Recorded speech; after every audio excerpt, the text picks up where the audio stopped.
Destiny's a funny thing. Where are you, Lobster Girl? You told me you'd be here upon my return from Tijuana. You asked me to prove my love. The surgery was a success. My hands transformed into claws. Now I'm just like you. Where are you, Lobster Girl? Where the hell are you? When I first saw her on stage at the Dungeon Club, men were hypnotized. I'm Jake, I muttered. Her beauty was astonishing. Her aura, all-encompassing. Your claws are beautiful. I'm not like the rest of these bums. I could save you. Falling in love is serious business, she whispered. You know nothing of my heart. To love me, you must taste my life, consume my pain. Only then can we have a wedding of our souls. Then she told me about her childhood. Lobster Girl's mother was displayed at the sideshow. Step right up, honorable gentlemen, and feast your weary eyes on this miracle of womanhood. Half woman, half scorpion. Can you pass this by? $100, lads. Step up and feel the power of the Scorpion Lady. Several men returned after dark for a taste. Her face blood splattered from their attack. Her mother's screams woke little Lobster Girl, who ran to the trailer to help. She rushed to her mother's side, but was grabbed. Lobster Girl lunged at her attacker with her claws, slicing his face and chest clear to his sinewy tendons. The cops came, took his mangled body away. They struggled to get the handcuffs around the child's blood-slippery claws. She tried to stroke her mother's beaten, catatonic face, but the cops carted Lobster Girl away.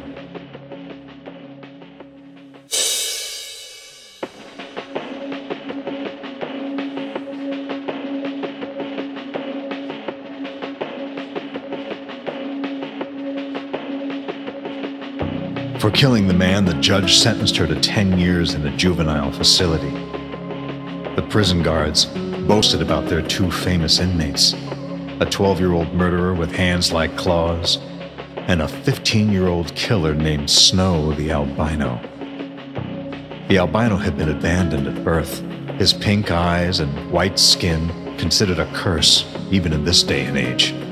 At age 8, he was rescued from a foster home so full of abuse, poverty, and squalor, he was feral in nature.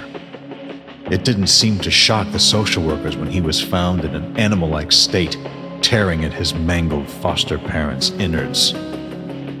The guards feared Snow, who was left alone to rule the prison.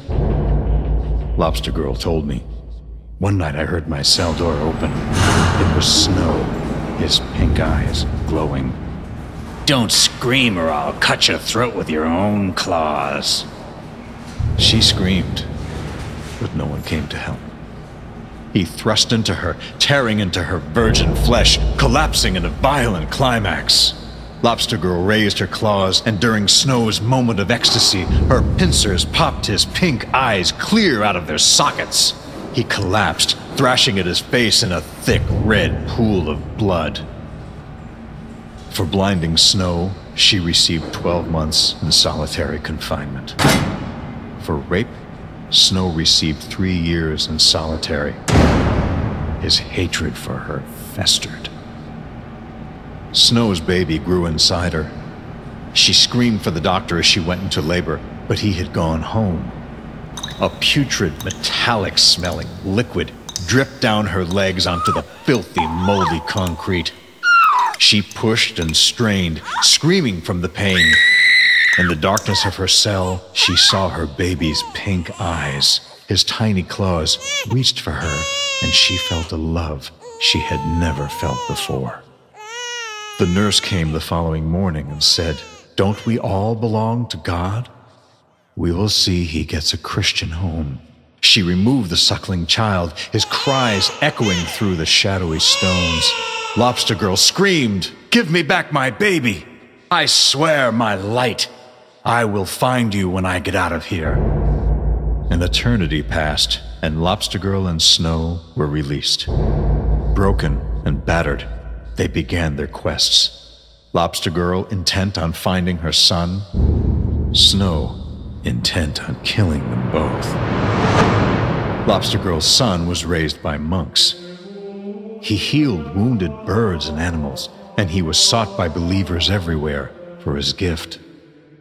I was there when Snow went to the weekly mass, where he'd been told a strange albino boy with small claws for hands would lay them on the weak, the lost, the suffering, the sick. The long line moved slowly. A church worker guided the strange blind man up to the altar.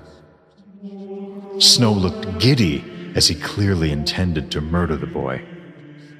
The child's claw tenderly touched the scar tissue where Snow's eyes used to be, and Snow was taken aback as he felt the connection, repairing the damage. At first a blur, and then Snow's new pink eyes glowed. "Praise Jesus! He's cured!" a monk yelled. Snow pulled the knife out of his jacket. He would eat his heart. The blade flickered with blue light as he drew it up to plunge into the chest of the young miracle healer. But Lobster Girl appeared. She stood between them like an Amazon warrior, ready to do battle. "Snow, you'll never harm my son!" She slashed the air, her claws snapping. "I'll carve you into a million pieces, you freak!"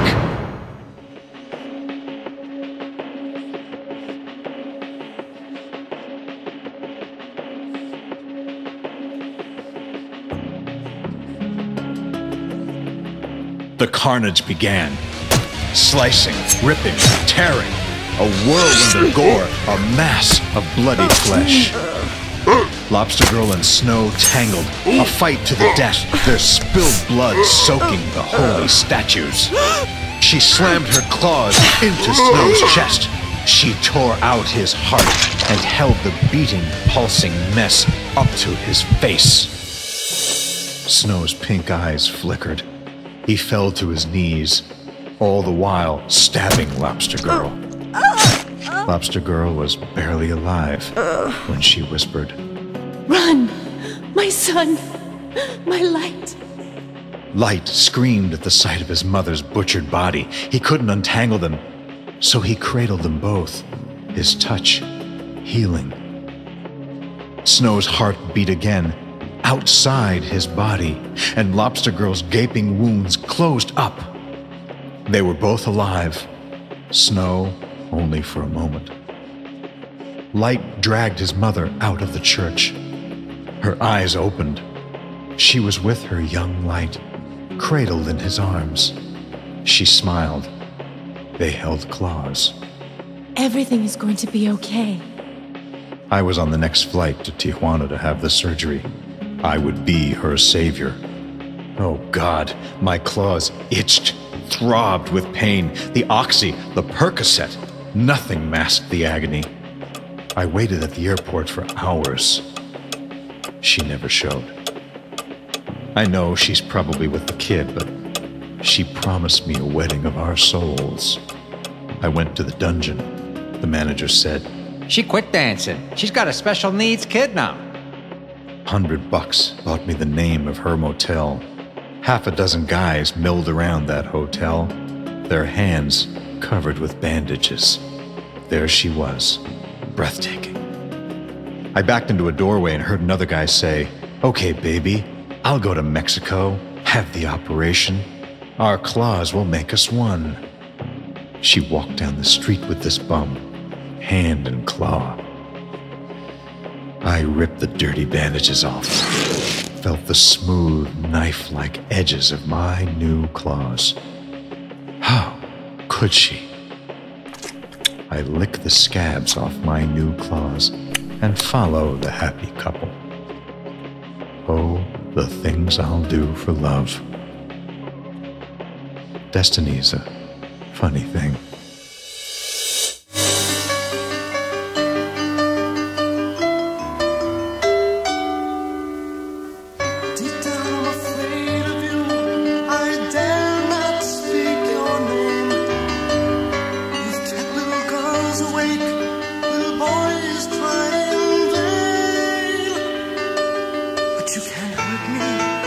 my dreams unshared, you can't hurt me.